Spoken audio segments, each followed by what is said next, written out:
No one saw the war coming, not even the humans who had telescopes pointed at every sky. At first, there was just a ripple in the space between Earth and Jupiter, like a silent breath in the dark. Then, the stars shifted, and something enormous arrived. It wasn't just a ship, it was a palace, floating in space, shaped like a blade wrapped in gold and glass. The galaxy's most feared empire had come not to destroy Earth but to judge it. The Valari queens had ruled half the Orion Arm for over 3,000 years. They were powerful, proud, and alien in every possible way. Their soldiers stood 8 feet tall. Their technology seemed like magic, and their queen Arazine was known across systems as both terrifying and stunning. But no one expected her to step foot on Earth. Earth's leaders rushed to negotiate. But Valari law didn't care about presidents or borders.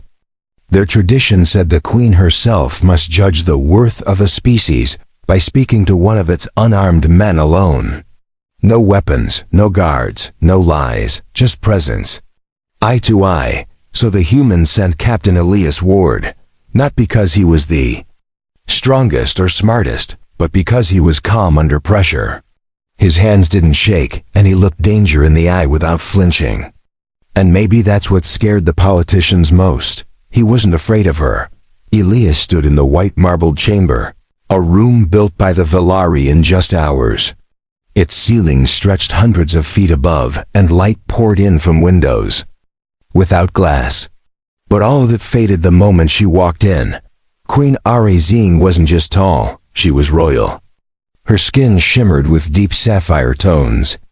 Her long white braids glowed faintly in the sunlight. Golden armor hugged her form, sharp and beautiful, like a crown given life. Her eyes glowed like twin moons. And when she stopped in front of Elias, the room felt colder and warmer at the same time. He didn't bow. He didn't speak.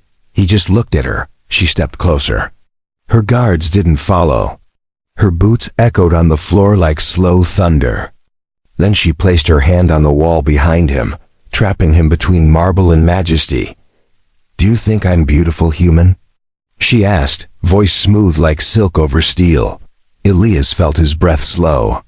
The translator on his collar blinked green, but he didn't need it. He understood her tone. It wasn't flirtation, it was a challenge, a test. He swallowed once. "You are," he answered quietly, "but beauty doesn't scare me. Power does. And right now you have both." The queen's lips curled slightly, not quite a smile, not quite approval, something in between. She leaned in, just enough for him to feel the heat from her skin. "And yet, you do not tremble. Why?" "I've faced death before," he said. "It didn't wear gold armor, but it looked me in the eye all the same." For a moment, neither of them moved. Around them, the air hummed with tension. It wasn't just a meeting. It was a moment that could decide Earth's future. And it rested not on lasers or armies, but on a single man's spine. Then she stepped back. Just one step. The pressure in the room shifted. "You are unlike most of your kind," she said, almost to herself. "They beg, they bluff. You don't. That makes you dangerous." Elias didn't respond. He didn't need to. His silence was louder than words. The queen looked at the guards waiting at the far end of the chamber. "I will give your planet 3 days. After that, I will decide. But understand this, my decision will not be swayed by leaders or weapons. Only by truth." And with that, she turned and walked away, her braids swinging like a white comet, leaving Elias alone in the golden light of judgment. Elias didn't sleep that night. Not because of fear, but because his mind wouldn't slow down. He replayed every word the alien queen had said, every movement, every breath. She had power, yes, but there was something else beneath her golden armor, something restless. He'd seen it in her eyes when she asked if he thought she was beautiful. That wasn't just a test of vanity. That was a question with history behind it. Outside the Valari structure, Earth soldiers waited with their guns hidden behind smiles.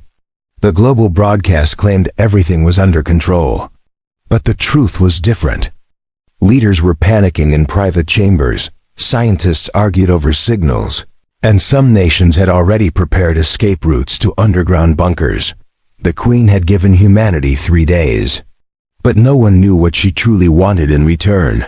Elias walked the polished halls of the Valari embassy. He didn't feel like a hero. He felt like a question with no answer. Yet every alien who passed him bowed slightly. Not out of respect, but because their queen had acknowledged him. On the second day, a message came. A small silver sphere floated into his room and projected a glowing map.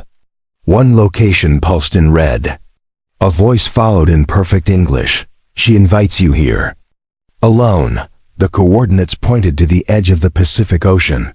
In less than an hour, a Valari craft, smooth and silent, carried him to a structure that had risen from the sea itself. It looked like a spire made of light and crystal, humming softly against the waves. She was waiting there, standing on a platform that shimmered like it wasn't made for this world. She didn't smile when she saw him. "Walk with me," she said. Elias followed. The floor responded to her steps, glowing faintly as she moved. It felt like walking through a dream wrapped in science. Around them, holograms shimmered, scenes from other worlds, memories, wars, coronations, deaths. "They call me a queen," she began. "But I was born a prisoner.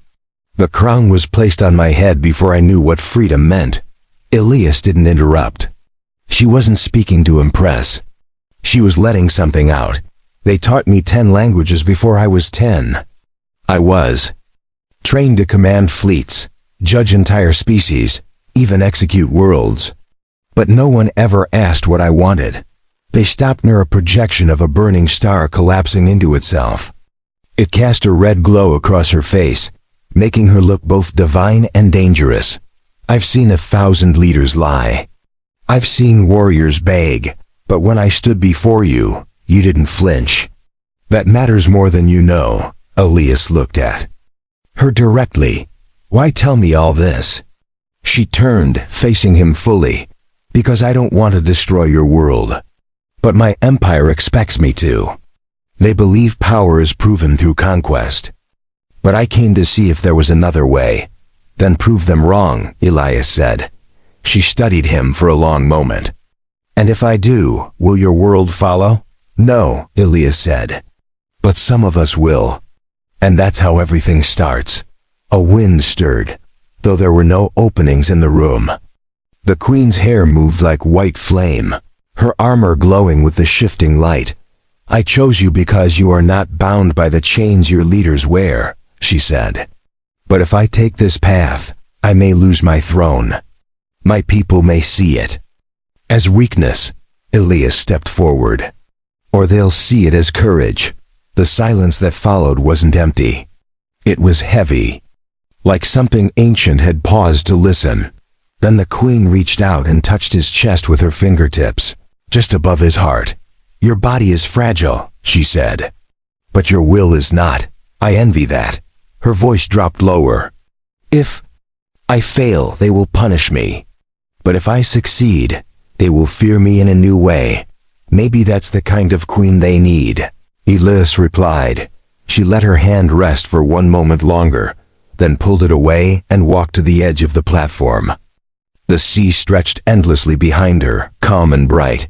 "We have 1 day left," she said. "Tomorrow, I will give my answer before the galaxy. Pray that it is the right one." Elias didn't pray.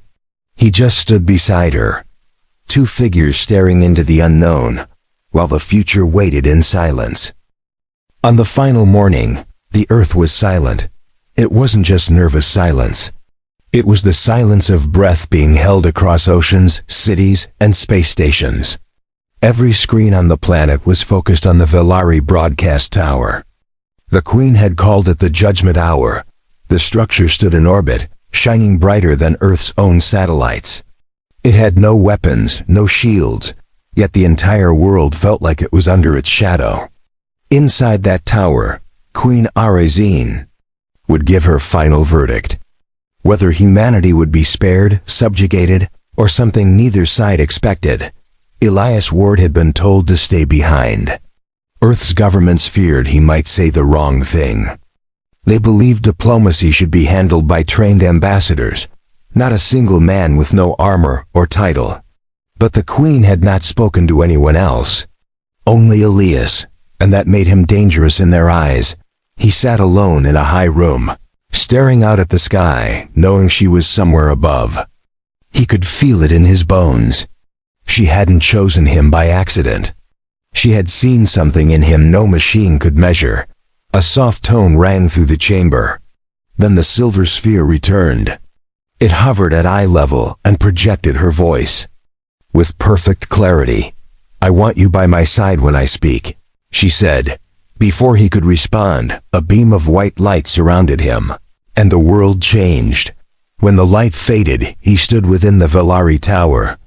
The floor beneath his feet felt alive, responding to each movement. The walls pulsed gently with light, like a heartbeat made of energy. Before him, the Queen stood dressed in ceremonial armor, gold layered with flowing white robes. Her crown was taller now, woven with threads of light. She looked like a goddess made real. "You came," she said. "I didn't have a choice," he answered. "You always have a choice," she replied. They stood alone in a great chamber of crystal and light. Around them, holographic windows showed. Live feeds of every capital on Earth. Billions were watching. "I will begin now," the Queen said. "Say nothing unless I ask."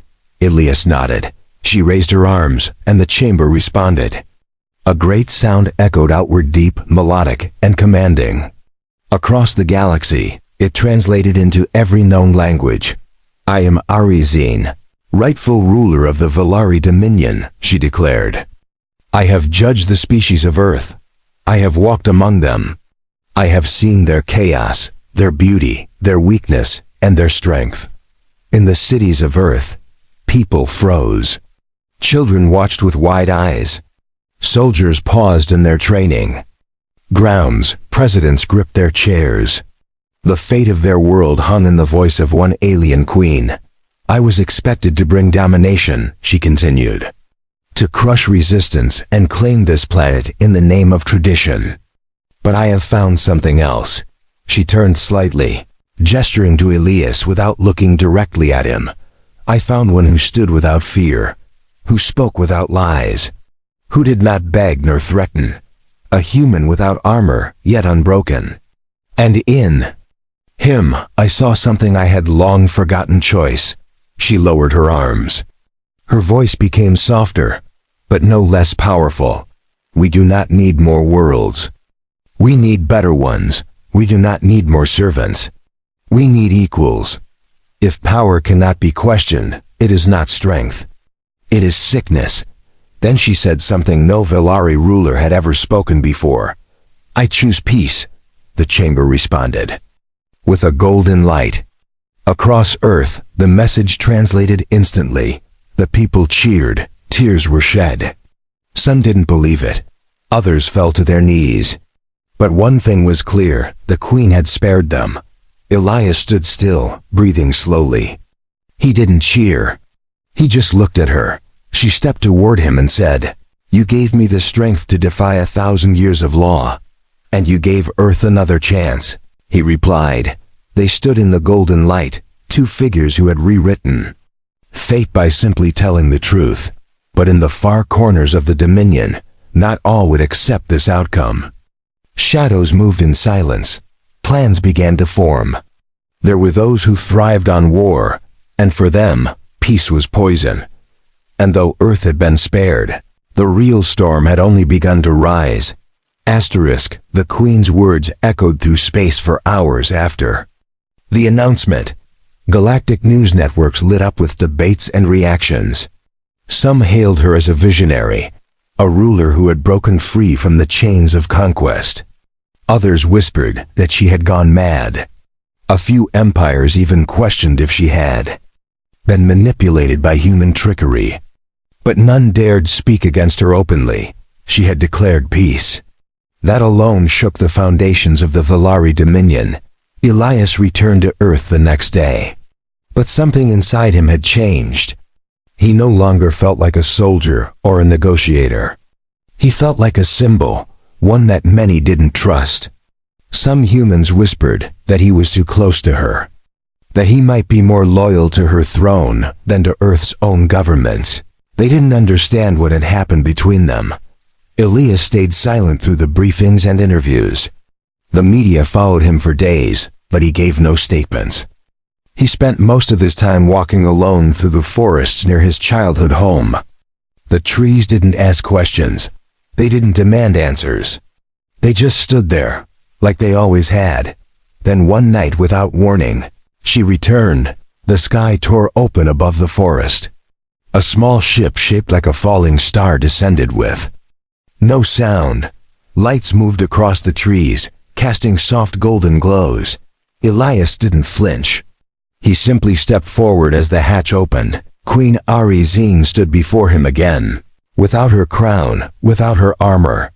She wore only a simple white robe that flowed like water. Her face looked softer, but her eyes were the same. "I came to warn you," she said. "About what?" Elias asked. "The High Circle," she replied. "They are angry. I broke their expectations. They believe you poisoned my judgment. There are already whispers of rebellion." Elias folded his arms. "Let them whisper. They're afraid of change. They are more than afraid," she said. "They are preparing to strike. Not just at me, but at your planet. They will make Earth a lesson.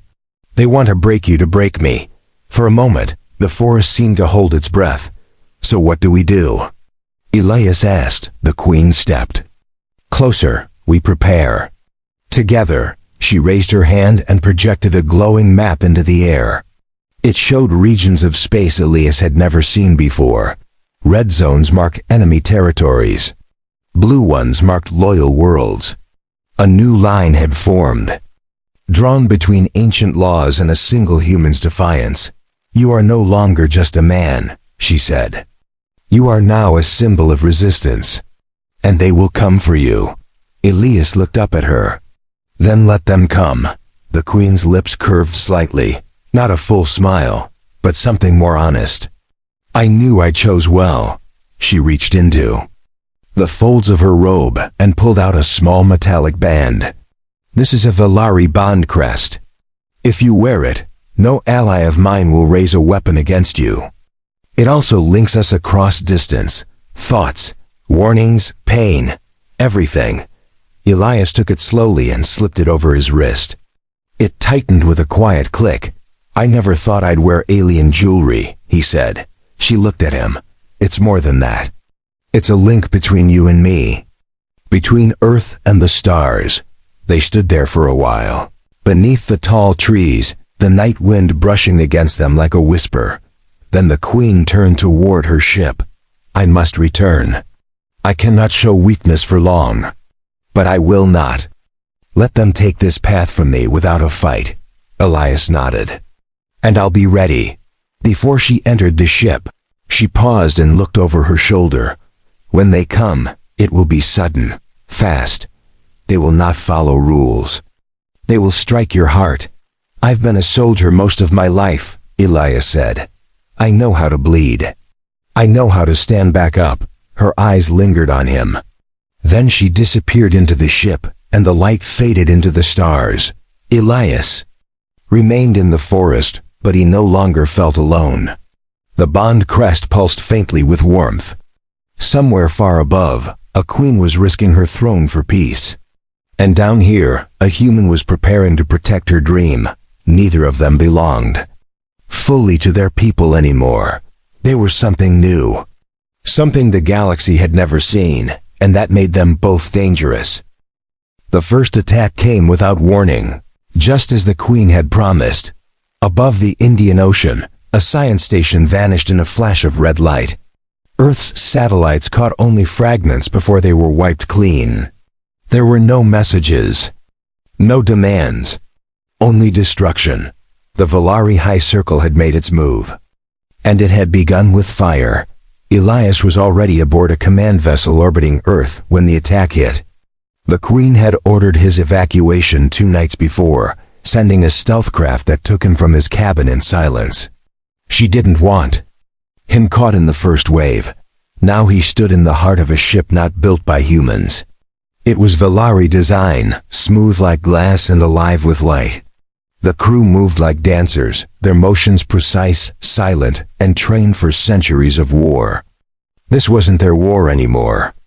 It was his too. Arizine appeared on the command deck through a shimmer of energy. She wore her full battle regalia gold layered with obsidian edges, her crown replaced by a smooth combat circlet. She looked like a storm wrapped in royalty. "They have declared me unfit to rule," she said simply. "They think you're weak because you spared Earth." Elias replied, "No," she said. "They think I've changed. And that terrifies them more than war." She moved to the central console. A map unfolded in the air, showing dozens of hostile markers. Each was headed toward Earth, not to conquer. To erase, we cannot face them.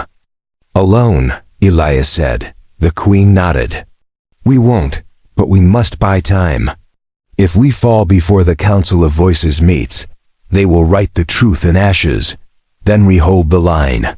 Elias said. They left orbit within minutes. The Queen's flagship led a fleet of loyal Valari vessels, each one powered by centuries of technology humans still struggled to understand. Alongside them flew Earth's defense drones, rebuilt and updated with alien upgrades. But even with combined strength, they were outnumbered. The first battle happened near the lunar defense ring. Enemy vessels burst from hidden warp folds and opened fire. The silence of space was broken by beams of violet and gold tearing through steel. Elias stood in the command center beside Arizine. He watched as her hands moved with speed and focus. Every gesture sent orders through the fleet. Every word carried the weight of command. And still, she looked toward him between calls. Still, she remembered the men who stood firm when others begged. "You are part of this," she said through the noise of strategy. "Don't forget that." "I won't," Elias said. The enemy ships were faster, sleeker. They didn't care for honor. They struck from shadows and vanished before being hit. But the Queen had prepared her forces. Her captains knew how traitors fought. And Elias had brought one new thing: unpredictability. He had ordered decoys. Small Earth-built vessels disguised as royal cruisers. When the enemy targeted them, they exploded with contained solar bursts, damaging enemy ranks from within. The tactic wasn't royal, it wasn't elegant. But it worked. After 7 hours of combat, the enemy withdrew. Not defeated but surprised. They had expected a surrender. They had found defiance. Inside the flagship, Elias sat on the floor of the command room, his body aching but his mind clear. "You did well," the Queen said. Sitting beside him, "I used to be a ground soldier," Elias replied. "Never thought I'd command a space ambush." "Your mind is not bound by tradition," she said. "That is your weapon." He looked at her, really looked. Her armor was scorched in places. Her lip was cut. But her eyes still held light. "You're bleeding," he said. "It reminds me I'm alive," she answered. They sat in silence, the stars outside burning quietly. "They'll come again," Elias said. "Yes," she replied. "And harder next time." "Then we'll be ready," he said. She stood and extended a hand. "Come, we must send the message. The galaxy needs to know what happened here." Together, they walked back toward the communication core. Two figures, one human, one alien, side by side against a darkness older than either of them. And as the stars shifted and fleets moved in the distance, the bond between them held strong. 3 days after the battle near the moon, Elias stood before the council of voices. The chamber was unlike anything on Earth. It floated in deep space, surrounded by translucent domes filled with light and motion. Inside, hundreds of alien leaders sat on levitating platforms, each representing a different species, some with wings, some with scales, some glowing from within. Queen Arizine stood beside Elias, her presence calm but sharp. She wore no crown. Today, only a flowing robe of white and silver. Her face was firm. Her voice would carry not just her words, but the hopes of two worlds. One of the elder voices rose from a platform shaped like a thorned wheel. The being looked like it was made of mist and crystal. You defied your laws. You spared a primitive world, and now traitors rise in your name. What is your explanation, Arizine? The queen did not bow. She raised her hand slowly, and a projection appeared above them all. It showed images of Earth, both its beauty and its cruelty. It showed Elias standing unarmed before her. Then, it showed the attack near the moon. The betrayal of her own kind. I followed the law of reason, she said.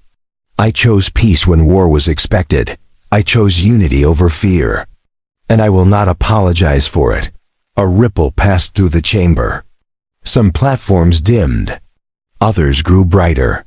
The council was divided. The same elder turned toward Elias.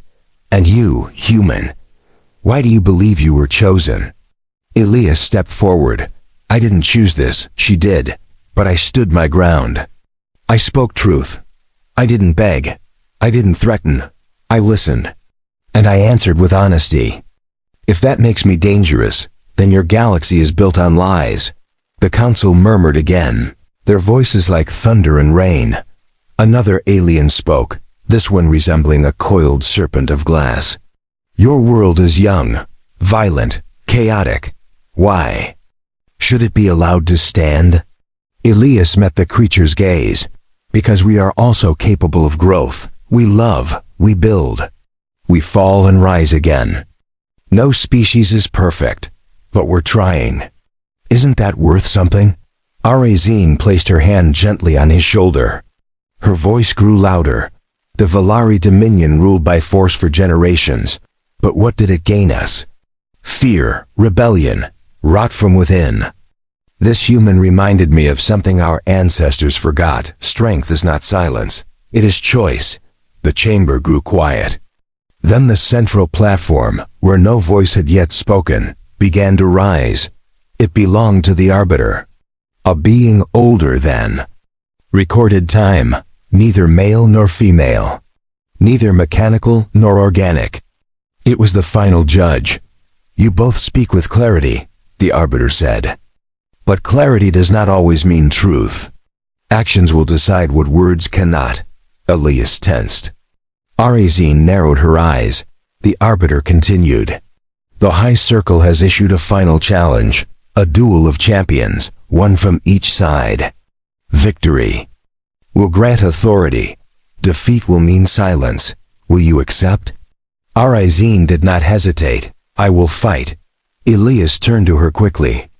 You can't. They'll choose someone bred for war. I was bred for war too, she said. No, Elias said. Let me. Her eyes locked on his. You're not Valari. They won't allow it. Then lie, Elias said. Tell them. I was bonded into your bloodline. Use the crest. It connects us. Use it. She looked into his face, searching for fear. But there was none. You'll be alone, she said. I've always been alone, he replied. But this time, I fight. For something more than survival. The Queen turned back to the Arbiter. Our champion stands ready. Let the challenge begin. The arena was not made of stone or metal. It floated in the vacuum of space, surrounded by rings of light and ancient machines that had judged champions for thousands of years. There was no crowd. No noise. Only silence and the cold pressure of stars watching from afar. Elias stood at the center, wearing a dark suit of woven armor gifted by the Queen. It pulsed faintly at the joints, adjusting to his movement, reading his breath and heartbeat. In his hand was a curved blade, alien in shape but balanced perfectly. Across from him, the champion of the High Circle stepped forward. The creature was massive, standing nearly 10 feet tall, wrapped in black armor that looked like it had been forged from broken moons. Its face was hidden behind a mask shaped like a beast. The Arbiter's voice echoed through the stars. "Begin." The enemy moved first, fast despite its size. A heavy blow came crashing toward Elias. He rolled under it, barely avoiding the strike. The ground cracked where he had stood. Elias struck back with precision, slicing across the beasts. Arm sparks flew, but it wasn't enough to slow the creature. It turned with a roar, sending a boot into Elias's chest. He flew backward, slamming into the edge of the arena. The armor absorbed some of the damage, but pain rushed through his ribs. He stood again, teeth clenched, blade raised. In the command vessel far away, Queen Arazine watched the fight in silence. Her hands trembled slightly, but her eyes never left the screen. He fought not like a trained warrior, but like a survivor. He dodged, countered, and adapted with every movement. Where the enemy was brute force, Elias was instinct and speed. The blade in his hand was not a weapon of domination. It was a tool of choice. And with each clash, that truth became harder to deny. The beast tried to grab him, lifting him into the air. Elias twisted and drove the blade into its side, deep enough to make the creature stagger. Blood hissed in space. As the creature slammed him down again, Elias's helmet cracked. His vision blurred. But he held on. The queen whispered through the bond. "You can do this." "I'm still breathing," he whispered back. The enemy raised its arm for the final strike. Elias rolled aside, picked up a shard of broken arena plating, and drove it into the joint of the beast's leg. It stumbled, howled, and gave him 1 second of opening. 1 second was enough. Elias leapt forward and drove his blade into the gap beneath the creature's mask. There was a spark, then a violent pulse. The beast collapsed to its knees, its armor failing. The light in its chest dimmed. Elias stood over the fallen body, breathing hard, shaking, but unbroken. The Arbiter's voice returned. "Victory." The stars pulsed. The arena shifted. Elias was lifted away by a beam of light. Back in the council chamber, the decision was sealed. The queen greeted him as he returned, her eyes wide with something between pride and grief. She touched the side of his face, where blood had dried over a broken cheekbone. "You did more than survive," she said. "I remembered who I was," Elias answered. The council spoke again. The High Circle's challenge had failed. Their voice would be silenced. The Queen's authority was restored, stronger than before. But the galaxy had seen something greater than politics. It had seen a human, unblessed by rank, stand against one of their deadliest champions. And win. Elias did not ask for medals. He didn't return to Earth for parades. He remained beside the Queen, not as a bodyguard, not as a pet, but as a partner, because something had changed between them. Something deeper than diplomacy. And the galaxy, for the first time in 1,000 years, listened to a different kind of voice. 6 months after the duel, the galaxy had changed. Peace talks once considered impossible were now held in the open. Human representatives stood in rooms where they once would have been laughed out. The Valari Dominion had begun to shift, not crumble, but evolve.